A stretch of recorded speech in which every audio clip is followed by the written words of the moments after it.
again, and welcome to Breckpoint Safety Talks. If you don't already know, my name is Rachel Dreyer. On this episode, we will be focusing on the importance of providing employees with shade and adequate rest breaks during high heat periods.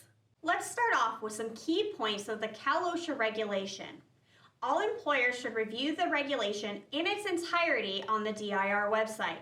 Cal OSHA Regulation 3395D states that shade should be provided when the outdoor temperatures in the work area exceeds 80 degrees Fahrenheit. Shade is defined in the standard as a blockage of direct sunlight. One indicator that blockage is sufficient is when objects do not cast a shadow in the area of blocked sunlight.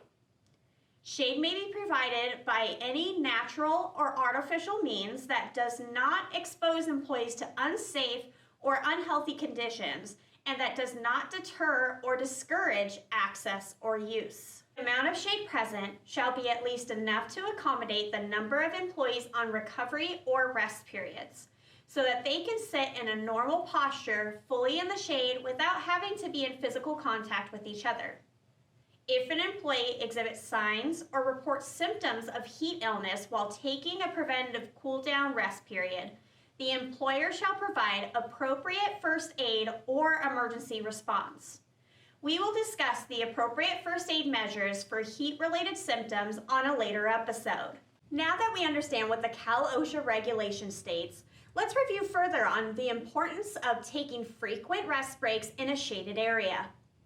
In order to prevent heat illness, it is important to allow the body to cool down. By stopping physical work activities and replacing them with rest, the body cools down. Providing cooling allows the body's internal temperature to come closer to the normal range. Also, as the body cools, heart rate and respiration slows down. The body cools during resting by drinking water and resting in an adequate shade or using alternative measures which have been demonstrated to be equally as effective. Cal OSHA requires that employees be given a cool down rest period if they are suffering from heat illness or believe that they need to take a cool down rest period. Let's review some best practices for taking rest breaks. The timing, frequency, and length of these breaks needs to be based on the temperature and other risk factors present at the worksite at any given time throughout the workday, careful observation of employees' behavior and physical condition. Ensure that your employees take their regularly scheduled breaks. It is important to train employees and supervisors to understand the importance of taking work rest cycles. Use a buddy system to have supervisors and fellow employees always watch each other closely.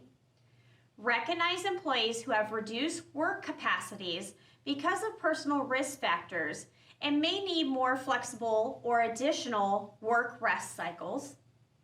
Provide more frequent breaks for employees performing tasks requiring constant attention or employees who are wearing PPE. Use portable structures for mobile crews. These measures can provide cooling during breaks for mobile crews as they change their work locations. Provide areas for employees to take their breaks which are readily accessible, open to the air and ventilated or cooled, or in shaded areas, and near sufficient supplies of drinking water. Thank you so much for watching this episode of Breckpoint Safety Talks. Always remember to follow proper procedures to keep you and everyone around you safe. Until next time, stay safe out there.